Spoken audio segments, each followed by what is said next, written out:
My worry is, can he make it through the next 4? The questions about President Biden. He needs to really consider the consequences if he is unable to campaign effectively. Are growing louder. I think he will continue to make his case to the American people. But do you think he is the one who will decide? But so is the support. So what if Biden demonstrated that he can't remember things? He's not a crook. The other guy is. The only proven option we have that has beat Donald Trump and that has delivered for the American people is the Biden-Harris ticket. This is CBS News Bay Area with Elizabeth Cook. From Capitol Hill to the entertainment capital, President Joe Biden is feeling the pressure to drop out. He just lost more support from Democratic lawmakers who just aren't convinced he is strong enough to win another term. Now, the president has maintained he's in it to win it, and many others in his party are doubling down on their support as well. Today, we'll ask a Bay Area political expert about what to expect between now and November and what President Biden needs to do to win back support.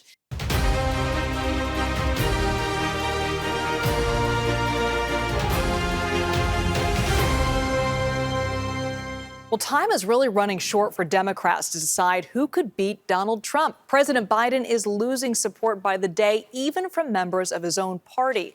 Ann Macvick joins me now to get us up to speed on what the very latest on this is. Ann? Yeah, and despite everybody talking behind his back and, of course, right out in the open, President Biden trying to keep his nose to the grindstone today. He had a busy day in Washington, D.C., talking with some of his key supporters, labor leaders, calling himself the most pro-union president in American history. And then a full day of meetings with world leaders attending the NATO summit.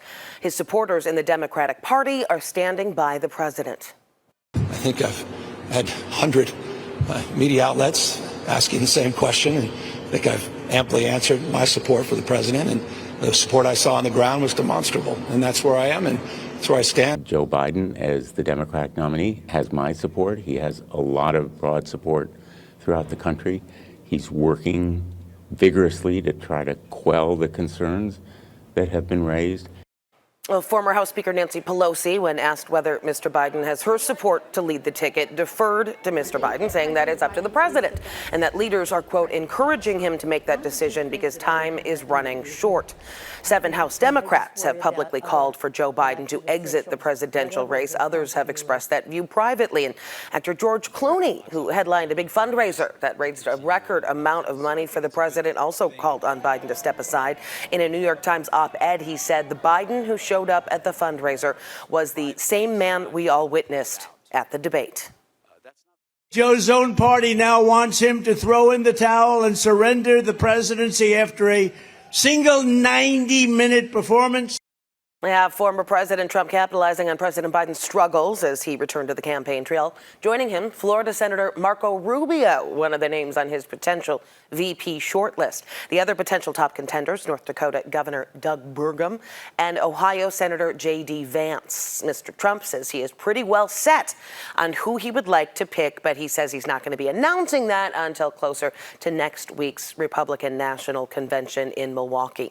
And looking at the latest polls, CBS News YouGov polling shows Trump ahead in some key battleground states among likely voters. Last month, 50% Biden, 49% Trump.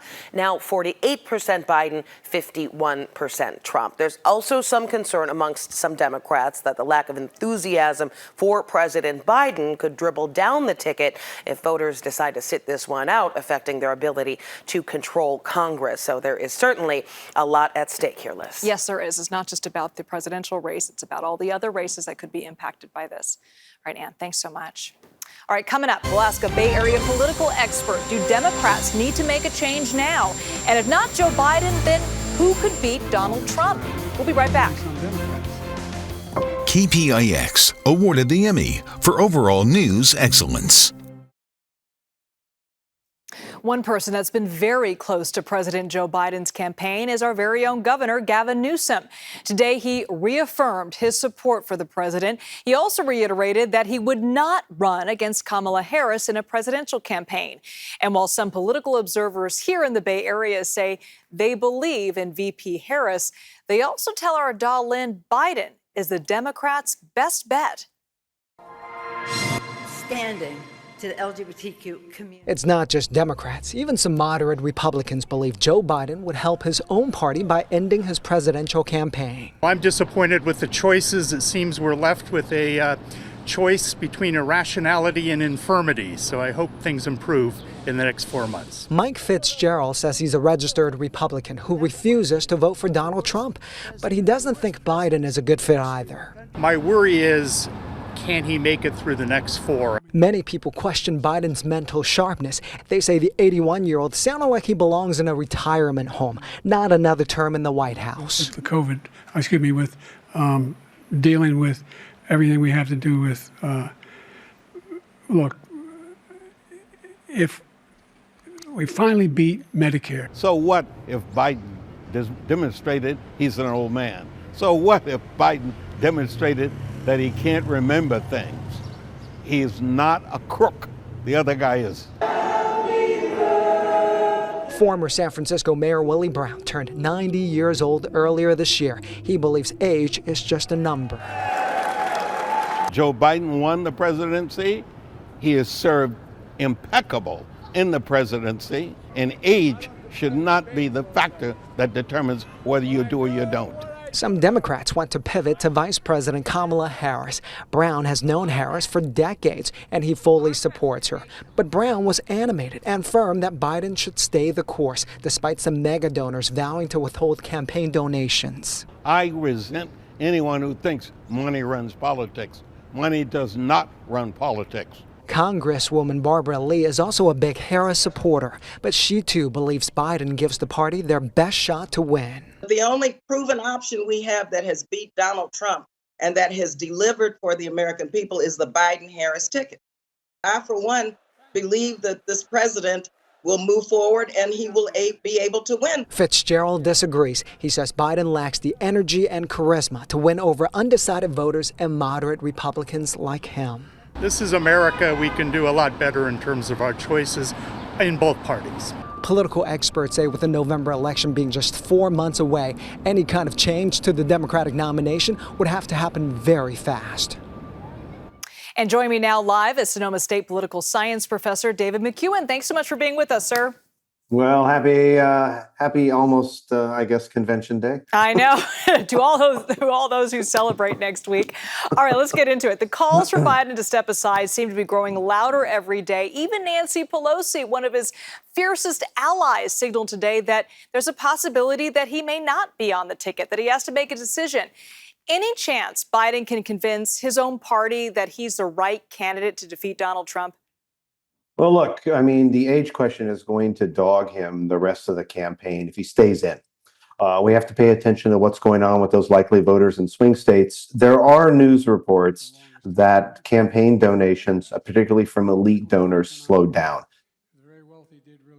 Money is absolutely critical. There was a fundraising advantage for the Democrats and Joe Biden until the debate. If it is cratered or fallen off a cliff, it's further evidence of the loss of mojo. The buzz around Joe Biden has gone away. We're seeing that in terms of voter impressions. It's not making a big difference, as Ann had in her piece there, in terms of national polling.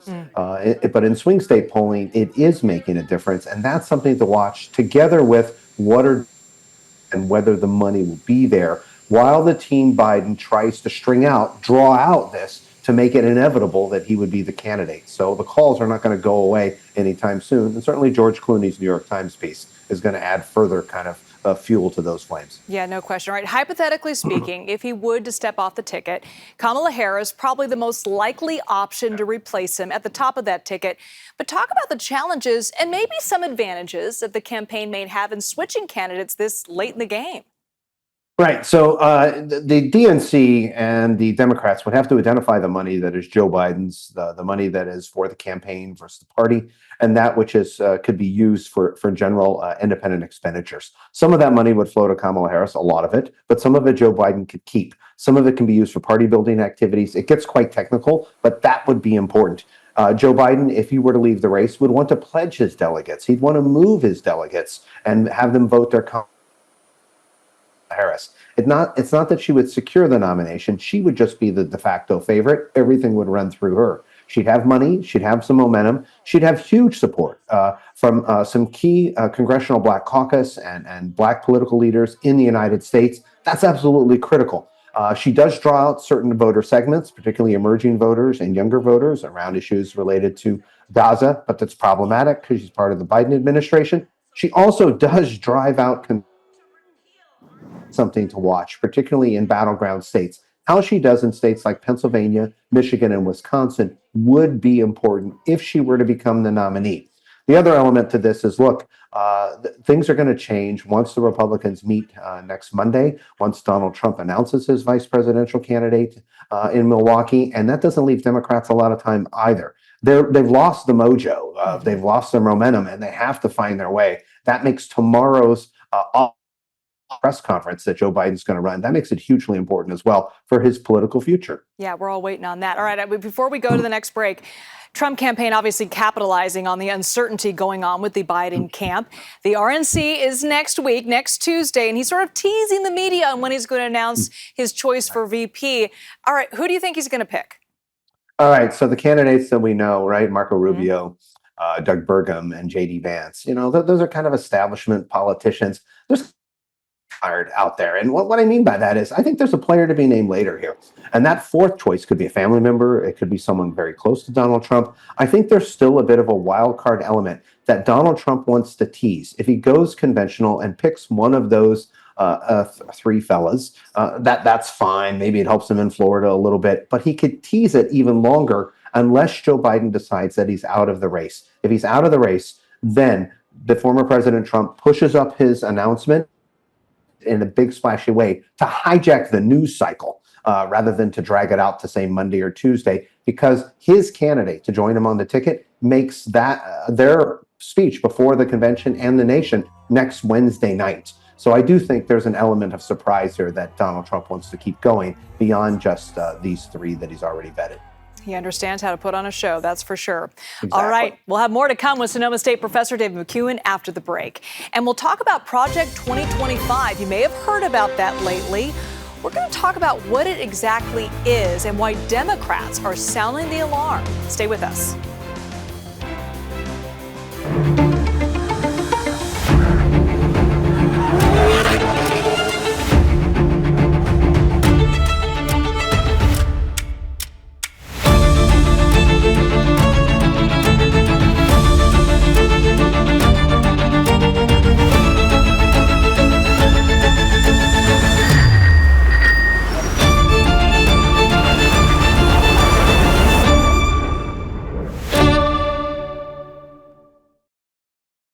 Well, questions are swirling over the future of President Biden's re-election campaign, with just 4 months until voters head to the polls.